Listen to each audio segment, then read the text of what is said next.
Hi guys, आज के इस वीडियो में हम बात करेंगे डिस्प्ले लाइनिंग प्रॉब्लम के बारे में। यहाँ पे आप एक छोटा सा वीडियो आप सबसे पहले देख लो कि यहाँ पे X20 एक फ़ोन के ऊपर में यहाँ पे डिस्प्ले में एक छोटा सा लाइन यहाँ पे आ रहा है और ये जो फ़ोन है ये कितने सस्ते प्राइस में आपको मिल रहा है आप यहाँ पे देख सकते हो। तो आज के इस वीडियो में हम बात करेंगे कि ये जो डिस्प्ले लाइन है ये एक्चुअल में क्यों आता है और डिस्प्ले लाइन को हम बिना डिस्प्ले को चेंज किए कैसे सॉल्व कर सकते हैं, और ऐसा कोई भी फ़ोन अगर हमें सस्ते डील के ऊपर में मिल रहा है तो क्या हमें वो जो फ़ोन है उसको बाय करना चाहिए या फिर नहीं करना चाहिए, उसके बारे में हम क्लियरली इस वीडियो में डिस्कस करेंगे। तो आप अगर इंटरेस्टेड हो इस टॉपिक के बारे में तो मेक श्योर इस वीडियो को अंत तक देखते रहना, और चैनल पे नए आए हो तो चैनल को सब्सक्राइब करके ही जाना। तो चलिए इस वीडियो को स्टार्ट करते हैं। गाइस, सबसे पहले हम बात करेंगे कि डिस्प्ले लाइनिंग प्रॉब्लम आता क्यों है।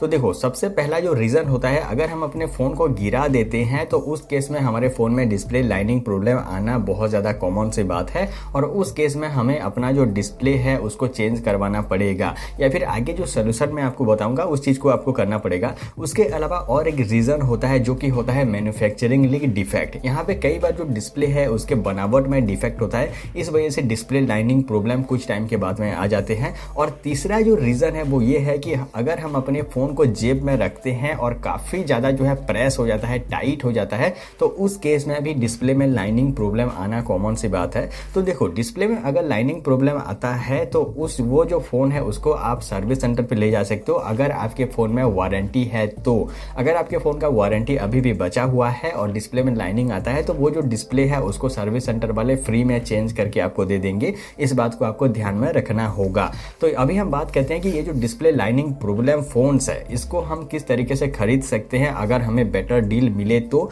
और ये जो लाइनिंग प्रॉब्लम है इसका सोल्यूशन एक्चुअल में है क्या। तो देखो, डिस्प्ले लाइनिंग प्रॉब्लम का जो रीज़न है वो तो मैंने आपको बता दिया। अगर फ़ोन गिर के जो है डिस्प्ले लाइनिंग आया है तो उस केस में हमें डिस्प्ले को चेंज करना पड़ेगा। अगर ऑटोमेटिकली डिस्प्ले में लाइनिंग आ रहा है, मैन्युफैक्चरिंग डिफेक्ट करके जो डिस्प्ले लाइनिंग प्रॉब्लम है वो हो रहा है, तो उस केस में हम जो सोल्यूशन है वो निकाल सकते हैं कि यहाँ पे डिस्प्ले और मदरबोर्ड में जो कनेक्शन होता है, यानी डिस्प्ले का जो पत्ता होता है, जो कनेक्टिंग पॉइंट होता है, उसको हम एक बार खोल के उसे वापस से क्लीन करके लगा सकते हैं, और उस केस में काफ़ी टाइम जो डिस्प्ले लाइनिंग प्रॉब्लम है वो चला जाता है।